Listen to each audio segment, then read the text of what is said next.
श्री गणेशाय नमः। आत्मज्ञानामृत ग्रंथ के द्वारा जीवन की सार्थकता और सत्यता क्या है, इसे प्रदर्शित किया गया है। यह रचना उन महान आत्माओं के चरणों में समर्पित है जिन्होंने सत्य का साक्षात अनुभव करके समस्त संसार को अज्ञान के अंधकार से निकालकर ज्ञान और वैराग्य में ही जीवन की सार्थकता है, इसका स्पष्ट रूप से उल्लेख किया है। श्री गणेशाय नमः। श्री आत्मज्ञानामृत ग्रंथ समस्त धर्म ग्रंथों का सार भाग 70। प्रभु तेरी परम कृपा हो जाए मुझ पर, यही हर बार मैं चाहता हूँ। धन दौलत की चाह नहीं है, तेरे चरणों की धूल चाहता हूँ। तेरा ही गुणगान करूँ मैं हर पल, प्रभु ऐसी जुबा चाहता हूँ। दर्शन की प्यास सदा रहे मन में, ऐसे नैनों की ज्योति मैं चाहता हूँ। श्लोकार्थ। हे जगत विधाता, आपकी छत्र छाया सदा मुझ पर बनी रहे, यही आस लेकर मैं आपके शरण में आया हूँ। रुपया पैसा ऐश्वर्य की हमारे मन में कोई भी चाह नहीं है। हम तो सिर्फ आपके चरणों की धूल बनकर रहना चाहते हैं तथा हर समय हम आपके ही गुणों का बखान करते रहे, आपके ही भजन सिमरन में हमारा सारा समय व्यतीत हो, ऐसे जुबान की आपसे मांग करते हैं। जन्मों जन्मों से हम अपने हृदय में इसी आस को लगाकर बैठे हैं कि आप हमें ऐसे नैनों की ज्योति प्रदान करो जिससे हम जीवन में एक बार आपके चरणों का दर्शन कर सके। नश्वर संसार से प्रीत लगाकर तू इतना क्यों इतराता है? कौन यहाँ पर तेरा अपना पराया, 2 दिन का यह मेला है। सुख के यहाँ सब संगी साथी, दुख अकेले ही उठाना है।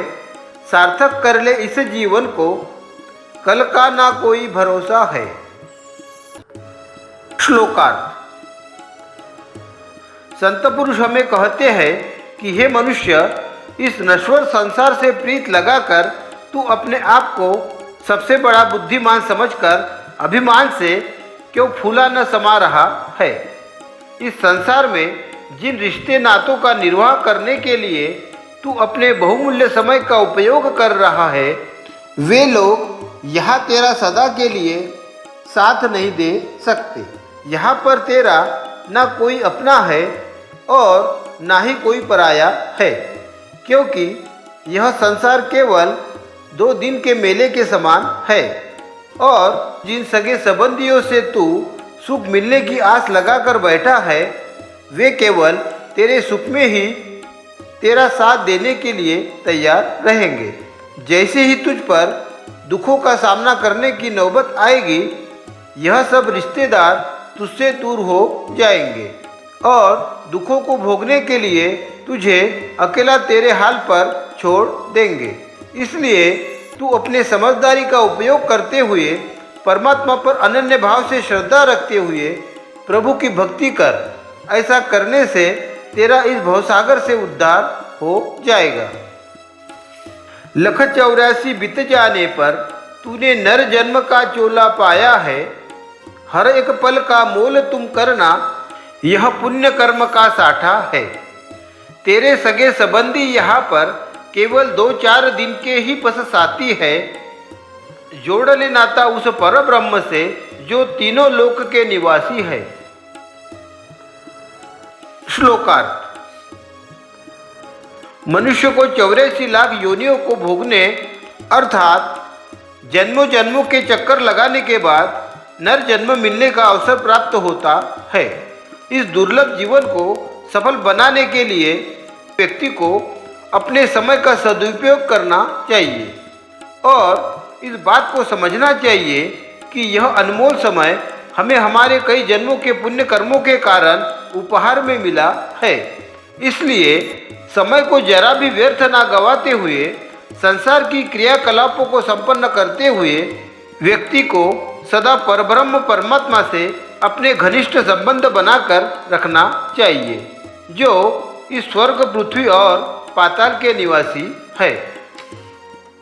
प्रभु तेरे दर्शन की अभिलाषा लेकर मंदिर तेरे आया हूँ, पूजा पाठ की विधि न जानूं, हृदय में भाव भर लाया हूँ। हर पल नाम सिमरण करके मन से भेद मिटाने आया हूँ। यह तन तेरा दिया हुआ तुझको अर्पण करने आया हूँ। श्लोकार्थ। एक भक्त भाव विह्वल होकर शंका कुशंका तथा संदेह से मुक्त होकर परमेश्वर से कहता है, हे परमात्मा, मुझे आपके दर्शन की तीव्र इच्छा है, इसलिए मैं दर्शन की अभिलाषा लेकर आपके दरबार में आया हूँ।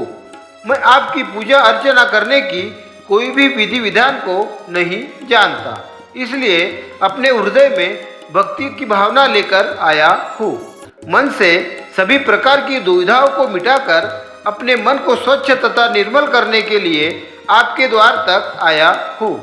यह जो आपने लाख मोल का हमें शरीर दिया है, इसके द्वारा सदा सत्कर्म करते हुए इसे आपके चरणों में समर्पित करने के लिए आपके पास आया हूँ।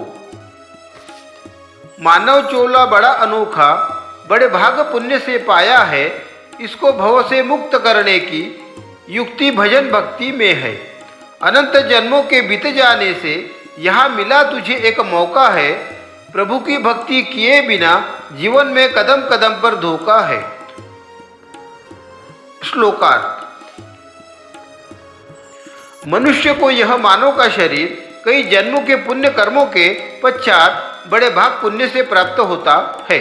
इस जन्म में हमें इस भवसागर से मुक्त होकर परमात्मा के साथ रहने के लिए अपने मन को सदा परमात्मा के भजन भक्ति में लगाकर रखना चाहिए। हम केवल इसी विधि का प्रयोग करके परमात्मा की सृजन अवस्था का अनुभव प्राप्त कर सकते हैं। अनगिनत जन्मों के बीत जाने के पश्चात हमें परमात्मा ने नर देह प्रदान किया है। इस जन्म में हम प्रभु की भक्ति किए बिना यदि समय को व्यर्थ ही गवा देते हैं तो हम जीवन में कई प्रकार की समस्याओं से घिर जाएंगे और हमारा जीवन मूल्यहीन हो जाएगा। इसलिए संत समाज कहता है कि इस परिवर्तनशील संसार में परमात्मा के सिवाय कुछ भी सत्य नहीं है। परमात्मा की सृजन अवस्था का अनुभव प्राप्त करने के लिए आप सभी महानुभावों से विनम्र निवेदन है कि इस वीडियो को अधिक से अधिक लाइक और शेयर करें। धन्यवाद।